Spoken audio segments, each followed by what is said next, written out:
اپنے شرکاء کو سال کے بعد کوئی منافع دیتے ہیں، اس کے لینے میں شرعاً کوئی حرج نہیں ہے۔ البتہ جو آپ قرضہ لیتے ہیں اور وہ ٹھونک بجا کر آپ سے سود لیتے ہیں، وہ قرضہ لینا بھی حرام ہے تے دینا بھی حرام ہے۔ جی برادران اسلامی کے نزدیک جناب حضرت محمد مصطفیٰ صلی اللہ علیہ وآلہ وسلم کے بعد جس طرح نبوت کا خاتمہ ہو گیا ہے، اسی طرح عصمت کا بھی خاتمہ ہو گیا ہے۔ قرآن و سنت کی روشنی میں 12 معصومین علیہ السلام کی عصمت پر دلیل دیں کہ قیامت تک سلسلہ عصمت قائم رہے گا۔ عجیب ہے، اسے کہتے ہیں الٹا چور کوتوال کو ڈانٹے۔ یہ مجھے بتائیں، میرے سنی بھائی بھی بیٹھے ہیں، کچھ مجھے پتہ ہے کہ شیعہ تو باہر کا بیٹھے ہیں، ایک آدمی دعویٰ کرتا ہے، دوسرا اس کا انکار کرتا ہے یا اقرار، وہ تو بعد کی بات ہے، ثبوت بذمہ مدعی ہوتا ہے یا مدعی ثبوت پیش کرتا ہے؟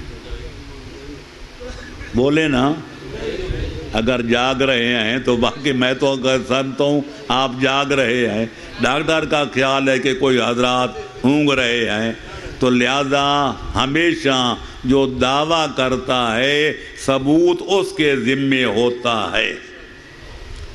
جو کہتے ہیں کہ جب پیغمبر اکرم کی رسالت ختم ہو گئی، آپ خاتم الانبیاء والمرسلین ہیں، اس پر تو قرآن کی آیت موجود ہے، ما کان محمد ابا احد من رجالکم ولکن رسول اللہ و خاتم النبیین، اللہ نے بھی آپ کو خاتم الانبیاء کہا، اور پیغمبر اکرم بھی فرماتے ہیں انا خاتم النبیین لا نبی بعدی، میں وہ نبی ہوں کہ میرے بعد نبوت کے دروازے پہ تالا لگ گیا، اب قیامت تک میرے بعد کوئی نیا نبی نہیں آئے گا۔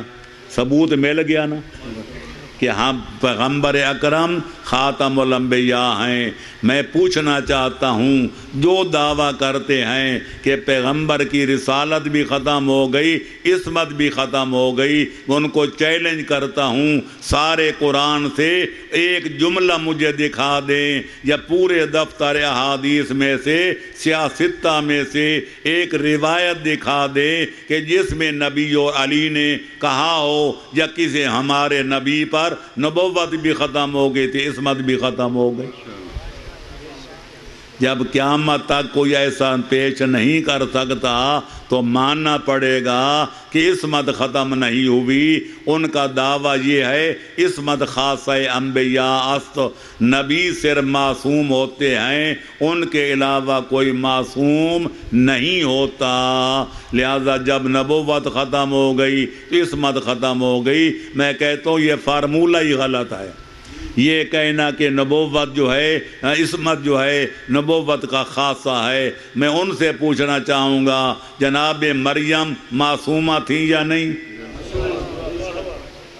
خدا فرماتا ہے یا مریم ان اللہ اصطفا کے و طہرا کے واصطفا کے علی نساء العالمین، اے مریم اللہ نے آپ کو منتخب کر لیا، آپ کو پاک و پاکیزہ بنا دیا، اور کائنات کی عورتوں پر آپ کو فضیلت عطا کر کے اللہ نے آپ کو منتخب کر لیا۔ تو جناب مریم بنص قرآن معصومہ ہیں، لیکن وہ نبی بھی نہیں تھے، رسول بھی نہیں۔ وہ فارمولہ کدھر گیا کہ عصمت خاصہ انبیاء است، کہ معصوم صرف نبی ہوتے ہیں، یا نہ کوئی قرآن کی آیت ہے کہ نہ کوئی پیغمبر کی روایت ہے۔ یہ کھوکھلا دعویٰ ہے جو قرآن کے بھی خلاف ہے، مصطفیٰ کے فرمان کے بھی خلاف ہے۔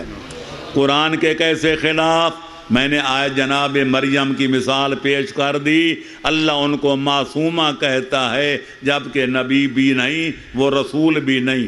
اب آؤ آگے بڑھو، انما یرید اللہ لیذھب عنکم الرجس اہل البیت ویطہرکم تطہیرا، خالق کائنات آل محمد کی طہارت، ان کی پاکیزگی، ان کی عصمت کی گواہی دے رہا ہے، لیکن علی سے لے کر مہدی تک امام تو ہیں لیکن نبی کوئی نہیں۔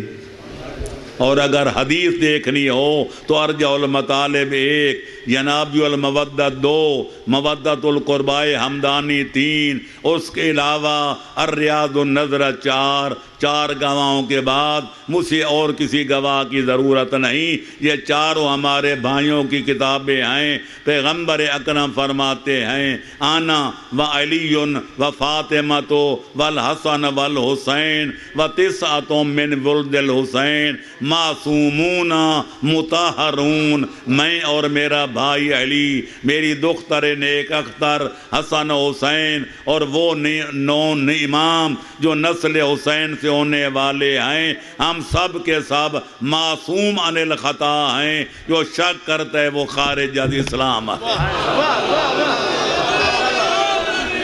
یا علی یا علی، نعرہ تکبیر، اللہ اکبر، نعرہ رسالت، یا رسول اللہ، نعرہ حیدری۔ یا علی۔ میرا سوال یہ ہے کہ کاسمیٹکس کا سامان جو خواتین استعمال کرتی ہیں اور ان سے چہرے میں نکھار آتا ہے اور جلد کی رنگت تبدیل ہو جاتی ہے، تو کیا ایسی کریم کی موجودگی میں وضو اور غسل صحیح ہے یا نہیں؟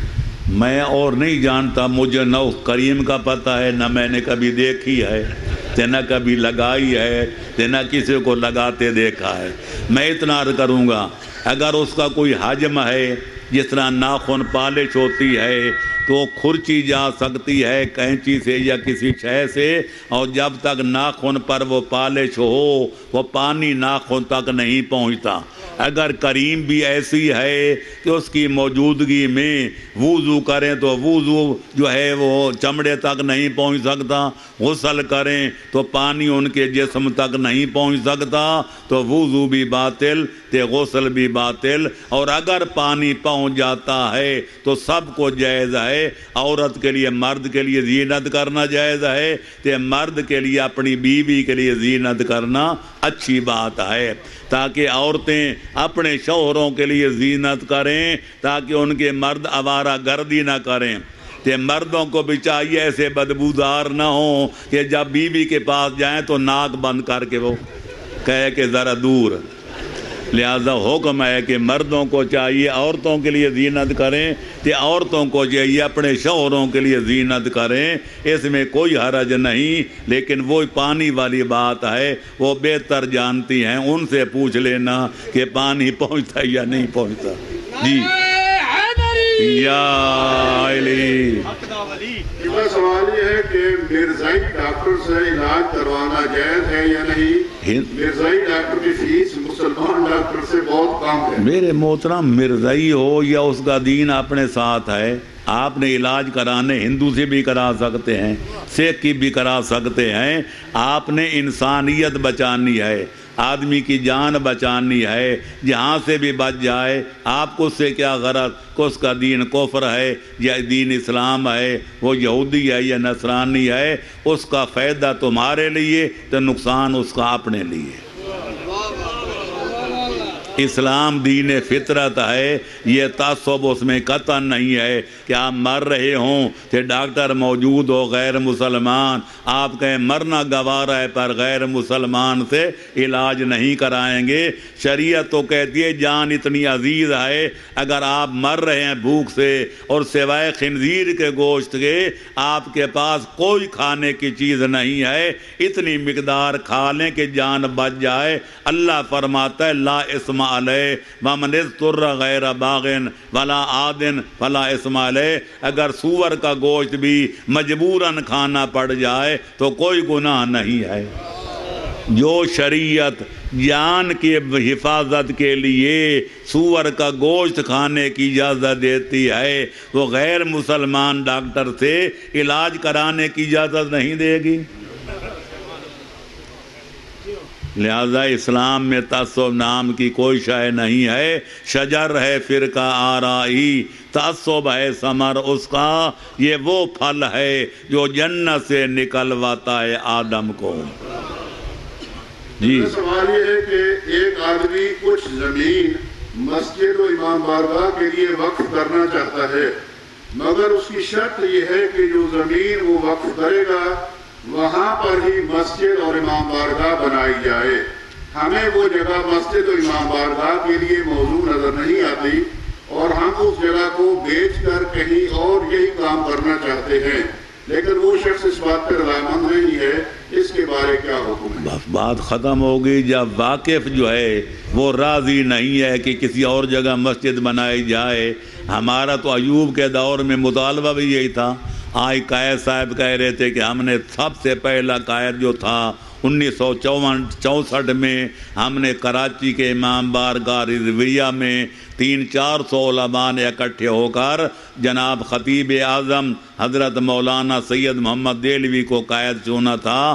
اس وقت ہمارے مطالبات 3 تھے کہ وقف جو ہے ہمارے حکومت نے اپنے قبضے میں لیا ہیں ان کو واپس کیا جائے تاکہ وقف کو منشأ واقف کے مطابق صرف کیا جائے. نمبر 2، ہمارے شیعہ بچوں کو ہماری شیعہ دینیات پڑھائی جائے، دوسری دینیات ان پر مسلط نہ کی جائے. اور تیسرا مطالبہ یہ تھا عزاداری سید الشہداء پر جو ناروا پابندیاں حکومت لگاتی ہے ان کو ختم کر کے عزاداری منانے کی ہمیں کھلی چھٹی دی جائے. تو لہٰذا جب ہمارا مطالبہ یہ ہے کہ منشأ واقف کے مطابق صرف کرنا چاہیے، تصرف کرنا چاہیے، مالک جو دینے والا ہے وہ کہتے ہیں یہیں بنے اور وقف جگہ کر دی. اب وقف جگہ کو بیچنے کا کس کو حق ہے یا تبدیل کرنے کا کس کو حق ہے؟ البتہ مالک سے کہہ سکتے ہیں جو واقف کرنے والا ہے کہ خدا کے لیے یہ جگہ وقف نہ کرو، ہمیں فلانی جگہ سے دے دو. لیکن اگر وہ جگہ وقف کی ہے اس میں تغیر تبدل کرنے کا مالک کو بھی حق نہیں ہے. تیر کمان سے نکل جائے تو پھر واپس نہیں آ سکتا. جی اللہم صلی علی محمد و آل محمد وعجل فرجہم. جی یہ ہے کیونکہ عید الاضحیٰ قریب آ رہی ہے کہ قربانی کے جانور کی شرائط کیا ہے اور کس حد تک عیبدار جانور کی قربانی کی جا سکتی ہے؟ کس حد تک جانور عیبدار ہونا ہی نہیں چاہیے، پھر اس حد کا کیا مطلب؟ میرے دوستو 2 چیزیں اس میں زیادہ سے زیادہ. پہلی بات تو یہ ہے کہ قربانی واجب ان لوگوں پر ہوتی ہے جو حج بیت اللہ کرنے جاتے ہیں اور ان پر حج واجب ہوتا ہے. تو حج کے ارکان میں سے ایک 10ویں کے دن وہاں مقام منی قربانی کرنا بھی واجب ہے. اور وہاں پھر ایک آدمی ایک قربانی کر سکتا ہے، 2-4 حاجی مل کر ایک قربانی نہیں کر سکتے. لیکن جو عام شہروں میں رہتے ہیں جس طرح ماؤ شما یہاں ہیں تو ہمارے لیے واجب نہیں، یہ صرف سنت ہے. اچھا، اور اگر سنت سمجھ کے کرنا چاہیں، مہنگائی کا دور ہے تو لہذا ایک گھر کے جتنے آدمی ہیں اتنی قربانی کریں تو افضل ہے. سارے گھر والے مل کے ایک قربانی کریں تو جائز ہے. ایک گھر والے نہ کریں، 2 گھر مل جائیں تو بھی جائز ہے. دال کو پانی دیتے جائیں وہ پتلی ہوتی جائے گی لیکن دال تو پھر بھی رہے. لہذا یہ 7 والی مثال بطور مثال ہے کہ 7 پتیاں 7 گھر اکٹھے ہو جائیں، 70 بھی ہو جائیں، مہنگائی بڑھتی جائے تو دال کو پانی زیادہ دیتے جائیں. اور دوسری شرط یہ ہے کہ اگر دمبا ہے، بھیڑ ہے، وہ میرا پرانا نظریہ ہے 6 مہینے کا ہو کہ 7ویں میں داخل ہو کافی ہے. اور اگر بکری بکرا ہو یا گائے یا اپنا بیل ہو، بچھی بچڑا ہو تو اس کے لیے 1 سال کا ہونا ضروری ہے کہ دوسرے سال میں داخل ہو اس کی قربانی ہو سکتی ہے. عیبدار اگر ہو، اس کے 2 سینگ ہیں، ایک ٹوٹا ہوا ہے، لہذا ایک گائے بھینس ہے اس کا ایک تھن مارا ہوا ہے جس کی وجہ سے قیمت میں کمی بیشی ہو جائے، اس کو عیب کہتے ہیں. تو قربانی کا جانور عیبدار نہیں ہونا چاہیے. اللہ اللہ تے خیر صلی اللہ. اگلا سوال ہے کہ کیا صدقہ کی رقم کو مسجد یا امام بارگاہ کے تعمیری کام میں خرچ کیا جا سکتا ہے یا نہیں؟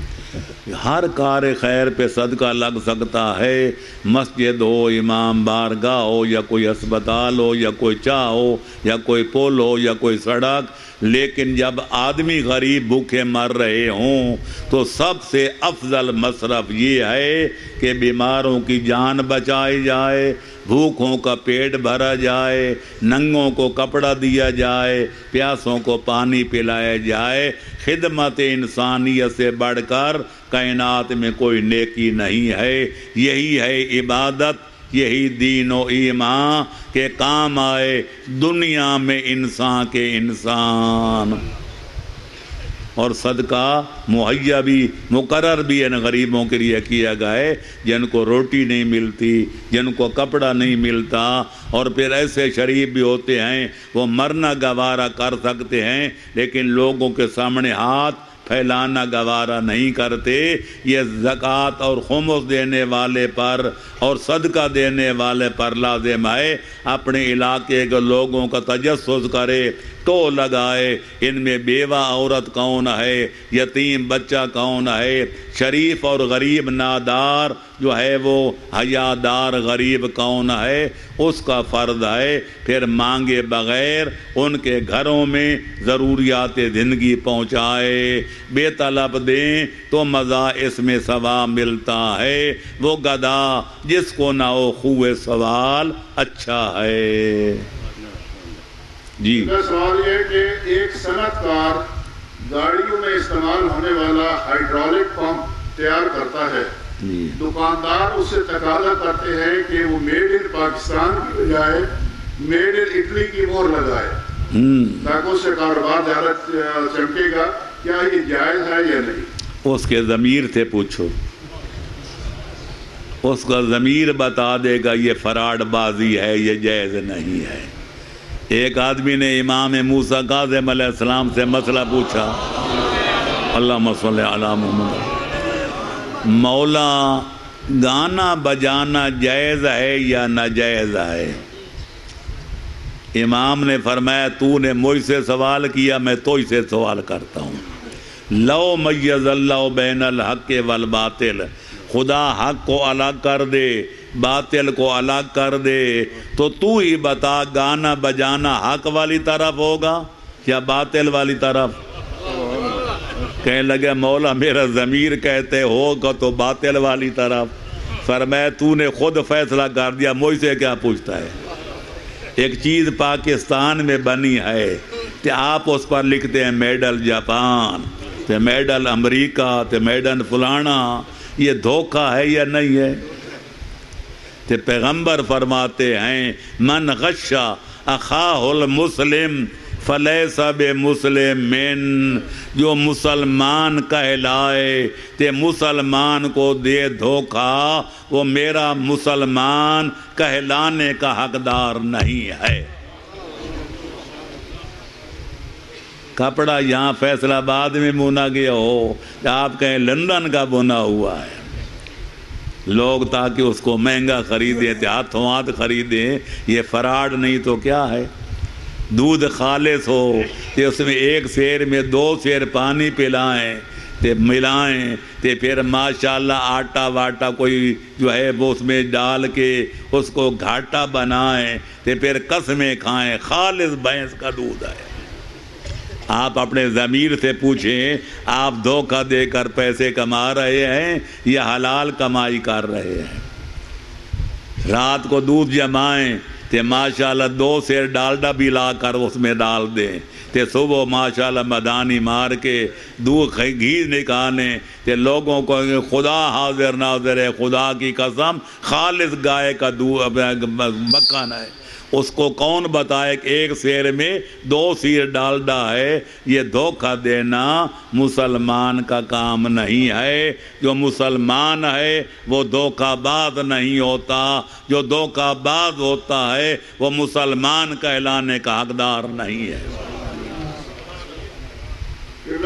بازار میں جو مچھلی دستیاب ہوتی ہے اس میں حلال اور حرام مچھلی ایک ہی تیل میں پکائی جاتی ہے، یعنی پکی ہوئی مچھلی، تو کیا اس بنا پر ان ہوٹلوں پر مچھلی کھانا جائز ہے یا نہیں؟ بڑا ضرورت کا مسئلہ ہے جی، کئی دفعہ پوچھا گیا ہے۔ بات یہ ہے میرے دوستو، پہلے یہ ذہن میں رکھ لیں کہ ہمارے مذہب میں ملی مچھلی کھانا حرام ہے، لیکن وہ نجس نہیں ہے۔ مٹی کھانا حرام ہے یا جائز؟ حرام، لیکن طاہر بھی ہے مطہر بھی ہے، خود بھی پاک ہے تے نجس شے کو پاک کرتی بھی ہے۔ آپ کے قدموں پر، آپ کے جوتے پر کوئی نجاست لگی ہوئی ہو تے 15-20 قدم چلیں زمین پر تے نجاست دور ہو جائے، آپ کا جوتا پاک ہو جائے گا یا پاؤں کا تلوا پاک ہو جائے گا۔ تو زمین پاک بھی ہے، پاک کنندہ بھی ہے، پر کھانا اس کا حرام ہے۔ اسی طرح ملی مچھلی جو ہے، چوہا ہے، بلی ہے، باقی جو حرام جانور ہیں، ان کا جسم پاک ہوتا ہے، کھانا حرام ہوتا ہے۔ نجس العین، جن کا جسم بھی نجس ہے، وہ 3 چیزیں ہیں، ایک کافر، دوسرا کتا، تیسرا خنزیر۔ ان کا کھانا بھی حرام ہے، ان کا جسم بھی نجس ہے۔ کتا جس چیز کو مس کر جائے یا منہ ڈال جائے وہ چیز پلید ہو جاتی ہے۔ سور کا بھی یہی حکم اور کافر کا بھی یہی حکم۔ تو نتیجہ یہ نکلا ملی مچھلی کا کھانا حرام ہے، لیکن وہ نجس نہیں ہے۔ لہذا ایک تیل میں اگر پکائی جائیں تو وہ ڈبرا ہے چھلکا دار، وہ ہے حلال۔ ملی مچھلی کا کھانا ہے حرام، لیکن تیل ایک میں اگر پک جائیں تو ملی مچھلی کی وجہ سے وہ تیل نجس تو نہیں ہوگا۔ جب نجس نہیں ہوگا تو ڈبرے کا کھانا جائز ہوگا، ملی مچھلی کا کھانا حرام ہوگا۔ حلال حلال رہے گی، حرام حرام رہے گی۔ بظاہر تو یہی حکم ہے جی۔ میرا سوال ہے کہ صحن امام مسجد پر صرف کرنے کے لیے مجتہد سے اجازت لینا ضروری ہے یا اپنے طور پہ خرچ کیا جا سکتا ہے؟ میرے محترم عام فتویٰ یہ ہے، جو مقام امام ہے وہ غیبت امام کے دور میں مجتہد جامع شرائط تک پہنچانا چاہیے، یا اس کے اجازت سے کسی دینی کام پر کسی جائز مصرف میں صرف کرنا چاہیے۔ لیکن میری ناجائز جو ہے ناچیز تحقیق یہ ہے کہ سامع سادات تو بہرحال سادات کا حق ہے۔ جو سید ہو، مومن ہو، سال کے اخراجات نہ رکھتا ہو، اس کا مال ہے، وہ کسی کو ہبہ کر دے، اس کی مرضی، ورنہ یہ حق کے سادات ہے۔ اور باقی رہ گیا سامع امام، ہر اس کام میں صرف کرنا جائز ہے جس کے بارے میں آدمی قسم کھا کے کہہ سکے کہ میرا امام زمانہ یہاں پیسہ لگانے پر راضی ہے۔ اگر ایک ایسی جگہ ہے جہاں چند مومن رہتے ہیں لیکن ان کے پاس مسجد کوئی نہیں ہے، تو ہیں سارے غریب، اپنی ان کی جیب اجازت نہیں دیتی، ان کے اپنے کچے پکے مکان ہیں، وہ مل جل کر بھی اللہ کا گھر نہیں بنا سکتے۔ ایسے حالات میں اگر سامع امام مسجد بنائی جائے تو امام راضی ہوں گے، امید ہے ناراض نہیں ہوں گے۔ ایک غیر سید بیمار ہے، مومن ہے، بیمار ہے، ایڑیاں رگڑ رہا ہے، اس کے پاس ڈاکٹر کی فیس ادا کرنے کی بھی طاقت نہیں، اس کی جان بچانے کے لیے سامع امام سے فیس ادا کی جائے، اس کا علاج کرایا جائے، یقیناً امام زمانہ راضی ہوں گے۔ ایک عورت کی بچی بوڑھی ہو رہی ہے، اس کے پاس اس کے ہاتھ پیلا کرنے کی طاقت نہیں ہے، نہ کپڑا لے سکتی ہے، نہ کوئی جہیز، نہ کوئی مہمانوں کو کھانا کھلا سکتی ہے، تو اگر اس کی بچی کی شادی کرا دی جائے اور چند روپے سامع امام سے خرچ کر دیے جائیں، امام ناراض نہیں ہوں گے، یقیناً راضی ہوں گے۔ لہذا آدمی کو اطمینان ہونا چاہیے، اگر مجھ سے اجازت نہ بھی لے تو میری نظر میں اس کا تصرف کرنا جائز ہے، بشرطے کہ مالک کو اطمینان ہو میں ایسی نیک نیتی سے ایسی جگہ پیسہ لگا رہا ہوں جہاں امام زمانہ یقیناً راضی ہوں گے۔ یہ ضمیر کا مسئلہ ہے۔ آدمی کو اطمینان ہے تو وہاں خرچ کر سکتا ہے، اطمینان نہ ہو تو پھر آدمی وہاں خرچ نہیں کر سکتا۔ اللہم صلی علی محمد وعلی محمد۔ اگر کوئی شخص جل کر مر جائے، اس کا تمام جسم بھی جل جائے تو اس کو غسل دیا جائے گا یا تیمم کرایا جائے گا؟ جب اس کا جب جسم جل چکا ہے، اس کی کھال اتر چکی ہے، پانی سے دھوئیں گے تو اور جو باقی کسر ہے وہ بھی نکل جائے گی، ایسی آدمی کو مٹی کے ساتھ تیمم بدلے غسل دیا جائے گا، غسل ساقط ہو جائے گا۔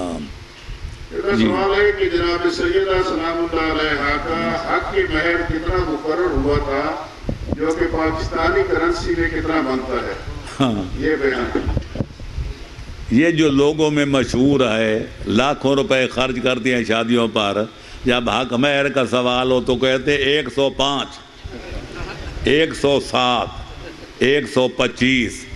آج تک میں نے جتنا پڑھا لکھا ہے، مطالعہ کیا ہے، حدیث بھی ہے، شنید بھی ہے، سب کچھ ہے، آج تک مجھے ایسی حدیث میری نظر سے نہیں گزری جس میں یہ حد بندی ہو کہ ویسے تو لاکھوں روپے اڑاؤ لیکن جب بیوی کو دینے کا وقت ہے تو 105 روپے سے زیادہ نہ دینا۔ سنت ہے یہ، سنت بلکہ خود ساختہ سنت ہے۔